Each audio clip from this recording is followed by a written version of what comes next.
Welcome back students, myself advocate Chetna Chauhan.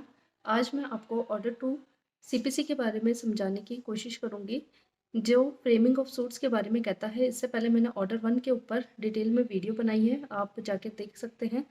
उसमें मैंने बताया है कि ऑर्डर वन के अंदर कौन कौन से रूल, कौन कौन से केसेस और किस तरीके से जुडिशरी एग्जामिनेशन में क्वेश्चन आते हैं, उसके बारे में मैंने डिटेल से चर्चा की है। अब बात आती है ऑर्डर टू की। ऑर्डर टू एक फ्रेमिंग ऑफ सूट्स के बारे में कहता है। ये रूपरेखा तैयार करता है कि सिविल जब अपन कोई भी केस इंस्टीट्यूट करते हैं कोर्ट के अंदर, तो उसकी रूपरेखा कैसी होगी, उसमें कौन कौन से पक्षकार, कौन कौन से दावे उसके अंदर शामिल किए जाएंगे और किस तरीके की प्रक्रिया रहेगी, इसके बारे में ऑर्डर टू आपको समझाता है। ये दावों और आरोप कैसे लगाए जाएंगे और किस तरीके के होंगे, उसके बारे में बताता है। साथ ही इसका जो एम होता है इस ऑर्डर का, वो एम ये होता है कि मुकदमे को सुव्यवस्थित और स्पष्ट तरीके से कैसे आगे बढ़ाना है और किस तरीके से खास बातों का ध्यान में रखना है, ये फ्रेमिंग ऑफ सूट्स के बारे में कहता है। मैं आपसे एक छोटी सी रिक्वेस्ट करूंगी कि अगर आप मेरे लेक्चर देख रहे हो तो आपका बियर एक्ट चाहे हिंदी चाहे इंग्लिश में हो, वो आपके सामने हो, ताकि मैं जो भी चीज़ बता रही हूँ वो आपको समझने में ईजी रहे। तो लेटस अपन शुरू करते हैं। सबसे पहले ऑर्डर वन का रूल, सॉरी ऑर्डर टू का रूल वन है, जो framing of suit, frame of suit के बारे में कहता है। Every suit shall as far as practicable be framed so as to afford ground for final decision upon the subject in dispute and to prevent further litigation concerning them। सीधा सा मतलब है कि हर सूट को, हर बात को किस लिए पेश किया जाता है या किस लिए बनाया जाता है, ताकि कोर्ट उसमें फाइनल डिसीजन कर सके, अंतिम निर्णय कर सके। क्योंकि सभी सूट हो, चाहे सिविल हो चाहे क्रिमिनल हो, सभी में यही रहता है कि उसका फाइनल डिसीजन आए और उससे जो भी पक्षकार पीड़ित है उनको रिलीफ मिले और जो उसके लिए दोषी है उनको सज़ा मिले। तो यही एक तरीके से सूट्स का या केसेस का ओवरऑल जस्ट रहता है या एम रहता है। तो इसमें भी यही बात कर रखी कि हर सूट इसलिए फ्रेम होगा कि ताकि फाइनल डिसीजन किया जा सके और फर्दर लिटिगेशन को रोका जा सके। फर्दर लिटिगेशन मीन्स है, अगर आपके एक तरह के अगर case of cause of action अगर अराइज हुए हैं, किसी भी कोज ऑफ एक्शन से किसी भी मतलब एक से ज़्यादा आप रिलीफ एक ही के अंदर, एक सूट के अंदर मांग सकते हो, तो आप उसी के अंदर ही मांगे। आप उसके लिए सेपरेट सेपरेट सूट फाइल ना करें। इससे आपका आपका और जो कोर्ट का है, दोनों का ही टाइम वेस्टेज होगा और जो जुडिशियल प्रोसेस है वो लंबी हो जाएगी और आपको हो सकता है न्याय मिलने में देरी हो। इसलिए इसका जो मेन मोटो होता है वो फाइनल डिसीजन करना और प्रिवेंट फर्दर लिटिगेशन। जो मुकदमेबाजी होती है, अतिरिक्त मुकदमेबाजी होती है, उसको रोकने का इसका पूरा का पूरा उद्देश्य होता है। तो ये तो थी रूल वन की बात। अब अपन चलते हैं रूल टू के ऊपर। रूल टू क्या कहता है? Suit to include the whole claim. जो सूट होगा, आपको सबको पता है सीपीसी के अंदर सूट ही बोला जाता है केस को। तो जो सूट होगा तो उसके अंदर पूरा का पूरा दावा, जितने दावे आप ले सकते हो, तो वो पूरे दावे आपके एक ही सूट के अंदर इंक्लूड होने चाहिए। पढ़ते हैं इसको कि every suit shall include the whole of the claim which the plaintiff is entitled to make in respect of the course of action, but a plaintiff may relinquish a portion of his claim in order to bring the suit within the jurisdiction of any court। कहने का मतलब ये है, इसका जो close one है वो क्या कहता है कि सारे सूट जो एक सूट होता है उसके अंदर पूरा का पूरा क्लेम आपको इंक्लूड करना चाहिए, जिसके लिए प्लेंटिफ क्या हो, एंटाइटल हो। प्लेंटिफ जितनी रिलीफ ले सके कोर्ट से या जितने दावे करवा सके कोर्ट के अंदर, उतने सारे उसको इंक्लूड करने चाहिए। ये अगर वो किसी भी पार्ट को अगर इंक्लूड नहीं कर पाता है तो ये समझा जाता है या भूल जाता है, तो ये समझा जाता है कि उसको वो दावा चाहिए ही नहीं है और रेलिंग्विश माना जाता है, छोड़ा हुआ माना जाता है, और वो पोर्शन वो क्लेम करने के लिए वो चाहता नहीं है कि वो उस पोर्शन उसका क्लेम करे, तो रेलिंग्विश माना जाता है। और उसको बाद में आगे अपन पढ़ेंगे कि उसको बाद में ऐसे दावे के लिए या इस तरीके के क्लेम के लिए उसको फर्दर सूट फाइल करने से भी कहीं ना कहीं बार किया जाता है। तो इसके अंदर सीधी सी बात बता रखी है कि पूरा का पूरा क्लेम हर सूट के अंदर इंक्लूड होना चाहिए जिसके लिए प्लेंटिफ एंटाइटल है और जो वो ले सकता है। आगे हम पढ़ते हैं इसका जो सब क्लोज है वो 2 है, उसके बारे में बता रखा है relinquishment of part of claim. अगर कोई पार्ट ऑफ क्लेम अगर उसने छोड़ दिया है तो उसको वे भी माना जाता है, त्यागा हुआ ही माना जाता है। ऐसा माना जाता है कि वो चाहता ही नहीं है कि उस तरीके की रिलीफ वो कोर्ट से मांगे।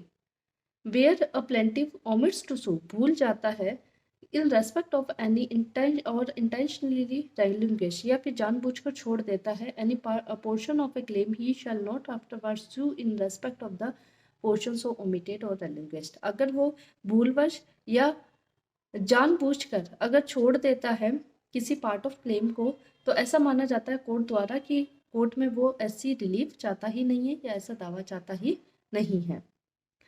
थर्ड है omission is omission to sue for one of several reliefs.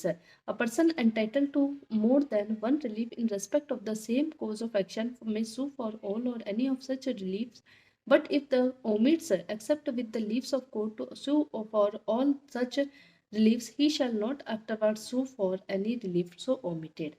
कहने का मतलब सीधा सा है कि अगर एक पर्सन एंटाइटल है एक से ज़्यादा दावे के लिए तो वो एक ही सूट में करे अगर सेम कोज ऑफ एक्शन से अराइजेस हुए हैं। जितने डाल सकता है उतने डाल सकता है सेम कोज ऑफ एक्शन पर।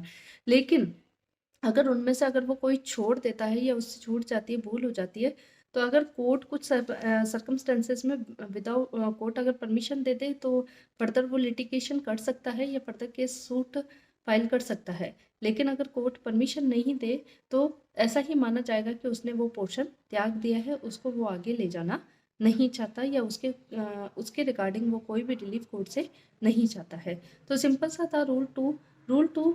एक चीज इसका एक्सप्लेनेशन बहुत इंपॉर्टेंट है।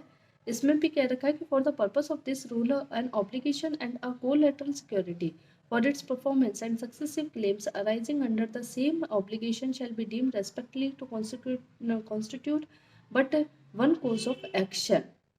सीधा सा है, इसमें ये कह रहा है कि अगर मान लो कोई ऐसा ऑब्लिगेशन या कोई कोलैटरल सिक्योरिटी होती है तो वो अगर या कोई सक्सेसिव क्लेम अगर अराइज हो जाते हैं सेम ऑब्लिगेशन से, सेम कोज ऑफ एक्शन से, तो उसको भी उसी में एक ही कोज ऑफ एक्शन, उसी कोज ऑफ एक्शन पे बेस्ड सूट माना जाता है। अलग से कोज ऑफ एक्शन अराइज हुआ ऐसा नहीं माना जाएगा।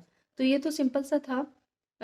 जो क्या बोलते हैं रूल 2 था इसका, ऑर्डर 2 का रूल 2 बहुत इंपॉर्टेंट है, बहुत सारे एग्जाम में आता भी है। तो suit to include whole claim, जहाँ जितना क्लेम आप इंक्लूड कर सकते हो एक सूट के अंदर उतना क्लेम आप इंक्लूड करें। इसके अंदर एग्जाम्पल है वो है A lets a house to B at a yearly rent 1200। A ने अपना एक किराए पर मकान दिया बी को जिसका सालाना किराया 1200 रुपये था। The rent for the whole of the years 1905 1906 1907 is due और अनपेड। आप देख सकते हैं 3 साल का इसमें रेंट ड्यू है। SUB in 1908 only for the want rent of 1906 है। मतलब 1908 के अंदर 1906 वाले रेंट के लिए ही वो क्या कर रहा है, बी पर केस दाखिल कर रहा है। A shall not afterward sue B for the rent due on 1905 और 1907। तो उसने मांगा ही 1908 में, वो तीनों का मांग सकता था, उसने क्यों नहीं मांगा? सेम कॉज ऑफ एक्शन है, ठीक है, क्योंकि उसने रेंट पेड नहीं किया तो मांग तीनों का सकता था, लेकिन वो मांग ही खाली 1906 का रहा है। तो कोर्ट तो उसको इतना ही दिलाएगी ना, आप जितना मांगोगे उतना ही दिलाएगी, उससे ज़्यादा कैसे दिलाएगी? तो इस तरीके से ये बता रखा है कि आप अगर सेम कोज ऑफ एक्शन पर अगर अराइज होती है तो आप जितने अगर आपके जो दावे हैं वो उसमें सूट में इंक्लूड करो। अगर कोई इंक्लूड नहीं करते हो तो वो ओमिट या रेलिंग्विश माना जाता है। ऐसा माना जाता है कि आपने जानबूझकर उसको त्याग दिया है, कोर्ट इसमें आपकी सहायता नहीं करेगा, आपको फर्दर लिटिगेशन करने के लिए बार कर दिया जाएगा, आप वापस केस दाखिल नहीं कर सकते जब तक कि कोर्ट अलाउ ना करे। एक इम्पॉर्टेंट चीज़ और है, जो रूल 2 है वो एग्जीक्यूशन एप्लीकेशन और रिट पटिशन पर अप्लाई नहीं होता है। वापस बोल रही हूँ, एग्जीक्यूशन एप्लीकेशन और रिट पटिशन पर अप्लाई नहीं होता है क्योंकि ये विशेष प्रकार की प्रक्रिया होती है और इनके लिए अलग अलग से ही कानूनी ढांचे बन रखे हैं जिनके तहत इनकी प्रक्रिया चलती है और समाधान किए जाते हैं। तो इनको अलग न्यायिक प्रक्रिया माना जाता है, इसलिए ये रूल 2 अप्लाई नहीं होगा। अब है आगे रूल 3। रूल 3 कहता है joinder of causes of action, ठीक है। Save as otherwise provided, a plaintiff may unite in the same suit several causes of action against the same defendant or the same defendant jointly, and any plaintiffs having cause of action in which they are jointly interested against the same defendant or the same defendant jointly may unite such cause of action in the same suit। सीधा सा है कि अगर उसको एक cause of action लेकिन बहुत सारे डिफेंडेंट है, तो बहुत सारे डिफेंडेंट को वो क्या कर सकता है, एक ही में इंक्लूड करके प्लेंटिफ क्या मांग सकता है, अपनी रिलीफ मांग सकता है, ठीक है। तो सेम डिफेंडेंट है, ये डिफेंडेंट्स है, तो डिफेंडेंट्स को ज्वाइंट कर दिया जाएगा उसी केस के अंदर, बहुत सारे डिफेंडेंट्स के ऊपर केस लगाकर, और अपनी रिलीफ जो प्लेंटिफ है वो जॉइंटली रिलीफ क्लेम कर सकता है। क्लोज 2 है इसका, where cause of action are united, जहाँ कोज ऑफ एक्शन को एक किया जाता है। The jurisdiction of the court as regard to the suit depend upon the amount aggregate subject matter at the date of the instituting of suit। सीधा सा ये कहना चाहता है कि अगर आपने कोज ऑफ एक्शन यूनाइट किए, ठीक है, और उनका जो वैल्यू देखा जाएगा और उसी के हिसाब से सिविल कोर्ट का जुरिस्डिक्शन तय होगा, और उसी के अकॉर्डिंग सिविल जिस भी सिविल कोर्ट के अंदर आप कार्रवाई करना चाहते हो, तो एग्रीगेट वैल्यू को देखा जाएगा उस दिन जिस दिन आप केस दाखिल कर रहे हो, ना कि केवल अगर आपने मान लो यूनाइट तो कर दिए लेकिन आपने केस इंस्टीट्यूट किया खाली एक कोज ऑफ एक्शन के आधार पर, तो वो नहीं माना जाएगा। Aggregate value of cause of action देखी जाएगी, और फिर ही सिविल जुरिस्डिक्शन जो कोर्ट का है, सिविल कोर्ट का जुरिस्डिक्शन है, वो डिसाइड किया जाएगा कि किस कोर्ट के अंदर इसको जूनियर सिविल डिवीज़न कोर्ट देखेगा, सीनियर देखेगा, या डीजे कोर्ट देखेगा। 3 तरह के ही नॉर्मली कोर्ट होते हैं सिविल के अंदर, तो कौन सा कोर्ट इसको देखेगा या ट्राई करेगा, तो जुरिस्डिक्शन तय होगा। तो मैं आपको बता रही थी इसके बारे में कि जुरिस्डिक्शन के बारे में बता रही थी कि कौन कौन सा जैसे एग्रीगेट वैल्यू देखी जाएगी। अगर राजस्थान की बात करें तो राजस्थान में नॉर्मली तीन तरह के कोर्ट देखे जाते हैं, जूनियर सिविल जज और सीनियर सिविल जज और डीजे कैडर देखे जाते हैं सिविल का अगर जुरिस्डिक्शन माने तो।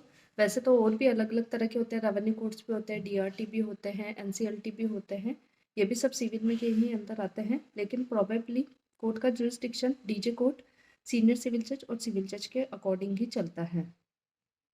अब बात आती है कि कितने तक के मामले, 2 लाख तक के मामले जो जूनियर सिविल जज है वो देखता है, सीनियर सिविल जज 2 से 5 लाख तक के मामले देखता है, और डीजे कैडर के जो लोग होते हैं, जो सिविल जज डीजे कैडर में होते हैं, डिस्ट्रिक्ट जज, वो 5 लाख या 5 लाख से ऊपर तक के आगे कितनी भी कोई सीमा निर्धारित नहीं है उसके केस देखता है।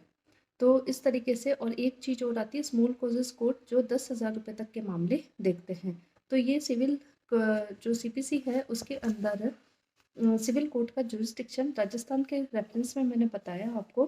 तो इस तरीके से एग्रीगेट वैल्यू देखी जाती है कि आप केस जूनियर सिविल जज के पास फाइल करेंगे, या सीनियर सिविल जज के पास फाइल करेंगे, या डिस्ट्रिक्ट कोर्ट के अंदर फाइल करेंगे। ये आपके जब आप कोर्स ऑफ एक्शन यूनाइट करेंगे, एक करेंगे, तब आपकी ये वैल्यू देखी जाएगी on the date of institution of suit, जिस दिन आप वाद को दाखिल करेंगे कोर्ट के अंदर। रूल 4 अपन बात करें आगे, जो क्या कहता है, only certain claims to be joint sorry only certain claims to be joint for recovery of immovable property. Recovery of immovable property में केवल कुछ क्लेम्स को ही कह सकते हैं जोड़ना चाहिए, ये जोड़ा जाता है। जैसे नो कोज ऑफ एक्शन में joint without leave of court, मतलब इसमें दे रखा है, एक लिमिट दे रखी है कि अगर आपको इमूवेबल प्रॉपर्टी की अगर रिकवरी करनी है तो कुछ एक जो कोज ऑफ एक्शन होते हैं उनको ही जोड़ना चाहिए, सभी को नहीं। No cause of action shall unless with the leave of the court be joined with a suit for the recovery of immovable property except a claims for mean profit or arrear of rent in respect of the property claimed of or any part thereof, claim of damages for breach of any contract under which the property or any part thereof is held, claims in which the relief suit is based on the same cause of action। मतलब सीधा सा है कि अगर ये 3 तरह के course of action दिए हैं, अगर कोई ऐसा कोर्स ऑफ एक्शन अराइज होता है तो आप बिना कोर्ट के परमिशन के इनको ज्वाइन नहीं कर सकते। पहला इसने बताया है कि claim of any mean profit और अरियर ऑफ रेंट। अगर मीन प्रॉफिट और अरियर ऑफ रेंट को अगर आपको दावे के रूप में जोड़ना है इमूवेबल प्रॉपर्टी की रिकवरी के लिए, तो आप इनको तो मैं आपको बता रही थी कि जो ये 3 तरह के दावे हैं जो मैंने अभी पढ़ के बताए, तो इन 3 तरह के दावों के अंदर कोर्ट की अनुमति चाहिए। ये विशेष प्रकार के दावे हैं और जहाँ तक बात इमूवेबल प्रॉपर्टी की रिकवरी की है, तो वहाँ पर इनको जोड़ने के लिए आपको कोर्ट की अनुमति लेनी पड़ेगी, आप नहीं जोड़ सकते। तो उसके अलावा इसका जो प्रोवाइसो है वह क्या कहता है कि provided that nothing in this rule shall be deemed to prevent any party in a suit for foreclosure or redemption for asking to be put into possession of the mortgage property। अगर मान लीजिए कोई व्यक्ति है जिसने अपनी property mortgage करी है और वो उसका पोजीशन अब वापस लेना चाहता है, तो उसको बार नहीं किया जाएगा। ऐसे दावों के लिए वो बिना कोर्ट की अनुमति के भी ले सकता है और मतलब उसका अपना पोजीशन वापस रिकवर कर सकता है। क्योंकि ये जो व्यवस्था है इनको अलग से इसलिए जोड़ा गया है क्योंकि इससे जो सूट है सूट की प्रोसेस जटिल या कॉम्प्लेक्स नहीं हो और सुव्यवस्थित ढंग से कोर्ट के अंदर इमूवेबल प्रॉपर्टी के रिगार्डिंग सूट इंस्टीट्यूट हो, ताकि जल्दी से जल्दी इनका निपटारा किया जा सके और अच्छे तरीके से किया जा सके।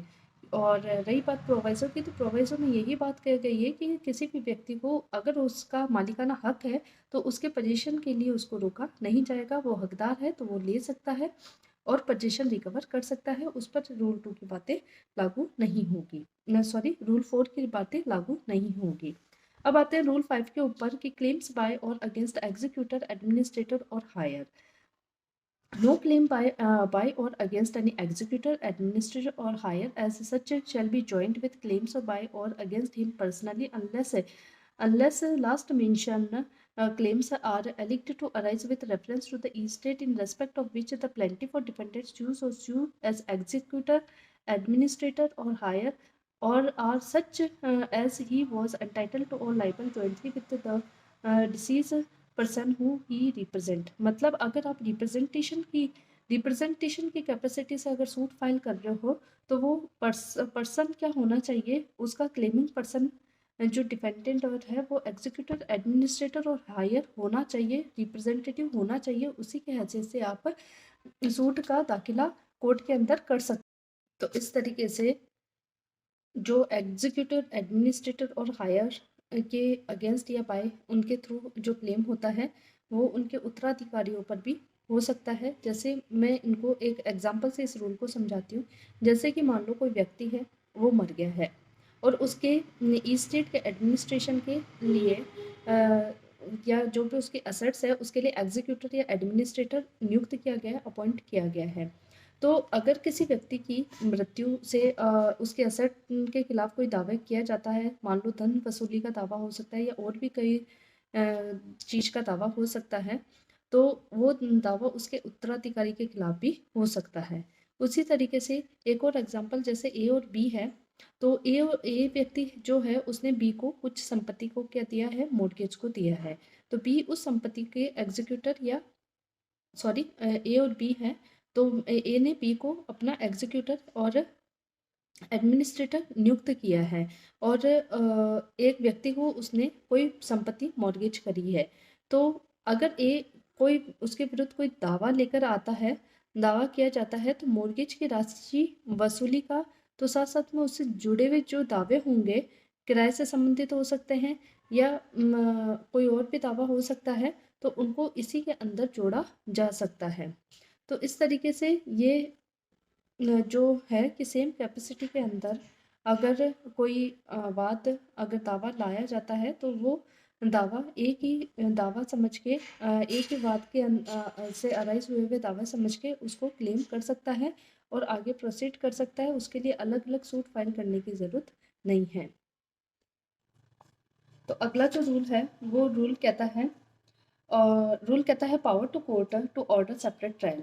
जो कोर्ट की जो पावर है सेपरेट ट्रायल ऑर्डर करने की है, क्या कहता है ये, where it appears to the court that the joinder of causes of action in one suit may embarrass or delay the trial or is otherwise inconvenient the court may order separate trials or make such other orders as may be expedient in the interest of justice. अगर court को लगता है कि अगर किसी भी तरीके से अगर कोजेस ऑफ जो एक्शंस के जॉइंटर से अगर ट्रायल पर कोई इफेक्ट हो रहा है और नेगेटिव इफेक्ट हो रहा है, अगर एम्ब्रेस कर रही है, डिले कर रहा है या फिर इनकन्वीनियंट कर रहा है, तो उसके लिए कोर्ट ऑर्डर कर सकता है कि उन कोजेस ऑफ एक्शन को सेपरेट करके दूसरा सूट इंस्टीट्यूट करे और कोर्ट मना कर सकता है इन the interest of the justice. ऐसी सेम लाइन हमने ऑर्डर 1 के अंदर भी पढ़ी थी, जो और रूल 2 था शायद, रूल 2 के अंदर भी पढ़ी थी कि अगर लगता है कोर्ट को अगर प्लेंटिफ अगर एम्प्रेस कर रहे डिले कर रहे ट्रायल को, तो प्लेंटिफ को अलग कर सकता है, डिफेंडेंट को भी अलग कर सकता है। इस तरीके की चीज़ कोर्ट को पावर है कि वो कर सकता है।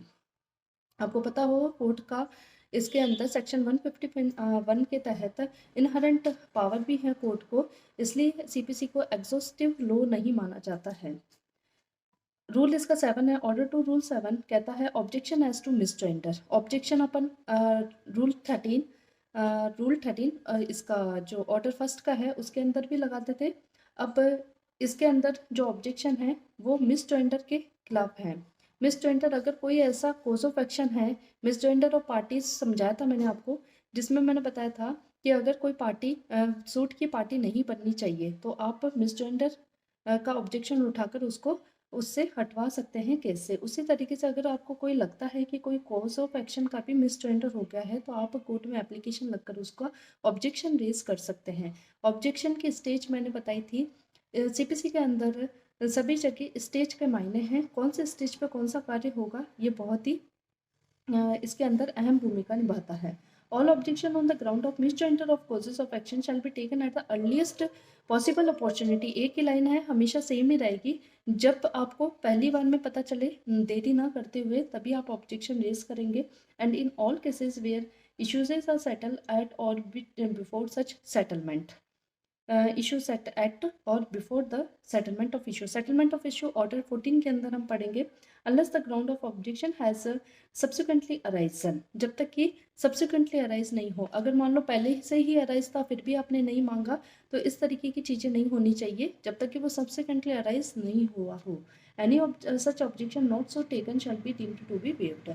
सीपीसी के अंदर यही माना जाता है, जो चीज़ जो दावा आपने क्लेम नहीं किया है कोर्ट के सामने, तो ऐसा माना जाता है कि आपने जानबूझकर उस दावे को, उस क्लेम को या उस बात को आपने कोर्ट को बताने से जानबूझकर मनाही करी है, इसलिए वेव ही माना हुआ जाएगा, त्यागा हुआ ही माना जाएगा। इसी तरीके से मैंने आपको 1 बाय 1 इसके अंदर पूरे रूल 7 है, इम्पॉर्टेंट ऑर्डर है। इसके अंदर जो एग्ज़ाम पॉइंट ऑफ व्यू से जो रूल 1 है, रूल 2 है, रूल 3 है और रूल 4 भी है। रूल 4 तो आरजेस पिछले एग्ज़ाम में आया भी है। रूल 6 है। बाकी ज़्यादा कोई टफ इसके अंदर ये कोई रूल है नहीं। आप इसको पूरा का पूरा पढ़ने की और समझने की कोशिश करें। इसके अंदर 2 कंसेप्ट और आते हैं, जिसके अंदर मल्टीफियरनेस ऑफ अ सूट और स्प्लिटिंग ऑफ अ क्लेम के बारे में कहा गया है। उसके लिए मैं अलग जो नेक्स्ट जो लेक्चर होगा उसके अंदर आपको समझाने की कोशिश करूँगी। मल्टीफेयरनेस ऑफ सूट आपको जो कोर्ट फीस एक्ट है शायद, उसके अंदर आपको डिटेल में देखने को मिलेगा। आप अब तो ये जो एक्ट है वो आरजीएस के अंदर है भी, तो आप उसके बारे में डिटेल से पढ़ें। Thank you. और इसके अलावा जो भी नेक्स्ट वीडियो आएगी उसके अंदर मैं आपको बताऊंगी कि मल्टीफेयरनेस ऑफ सूट और जो एक चीज़ मैंने और बोली थी स्प्लिटिंग ऑफ क्लेम्स के बारे में, और इसका कंस्ट्रक्टिव रेस जुडिकेटा से भी कैसे इसके अंदर है, वो मैं आपको डिटेल से बताने की पूरी कोशिश करूँगी। Thank you.